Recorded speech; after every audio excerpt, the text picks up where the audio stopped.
trying to make it all make sense. The More You Know Podcast. So I've previously discussed what can be learned from your dog and the value in gaining perspective from your dog. But there's more that can be learned from your dog as well. And this is surrounding relationships and how you handle and act in relationships. So as I've previously stated, because dogs have been domesticated for 15,000 years now, and they understand humans better than humans do. And with this being said, the relationship between a dog and its owner is really perfect. And what I mean by perfect is that both the owner and the dog serve their purposes and serve their parts in the relationship ideally, and therefore it's a really functional and loving relationship. This is something that often doesn't carry out into other relationships though, and gaining awareness surrounding your relationship with your dog can provide immense value towards other relationships in your life. So I stated that with your dog and with you being the owner, you both fulfill your roles. So the dog shows love, stays attentive towards things like your security and stuff like that. From the perspective of the owner, you make sure the dog has food and water, you give it attention and love, and you even do things like walk the dog. But at the end of the day, you guys just come together to create this perfect relationship. And this is how relationships with others work too.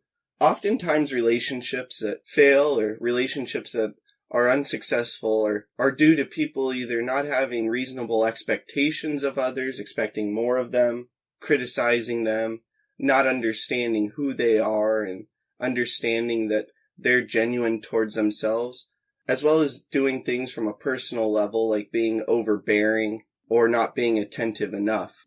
A relationship takes two people, and each are different. And with that being said, they function differently. They have different values, ways they act, ways they think, and so on. With any relationship, you want to come together to provide more value than if you're alone. But you don't want to take away from your true self or take away from the other person's true self. Like you don't try to change your dog or make them do something else like drive a car. You don't expect your dog to do things that are beyond their role in the relationship. And that's how relationships in life should be as well. Along with that, you give your dog independence and freedom, and your dog gives you independence and freedom. And that's drastically important in any relationship.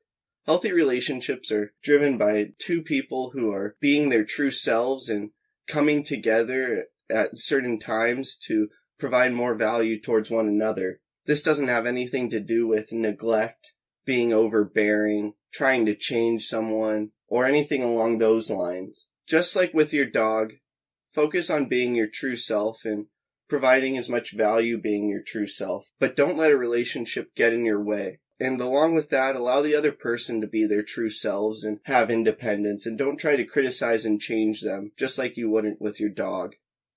I hope this talk makes a positive impact in your life.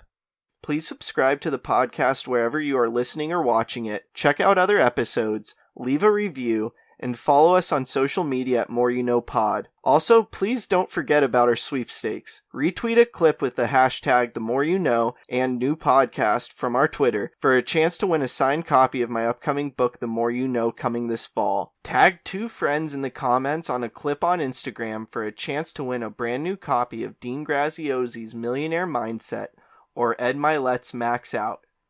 Like us or share a clip on Facebook for a chance to win a book I have read that highly inspired me, signed by me with an inspirational message. Again, thank you for listening as we propel with podcasting through the more you know. I'm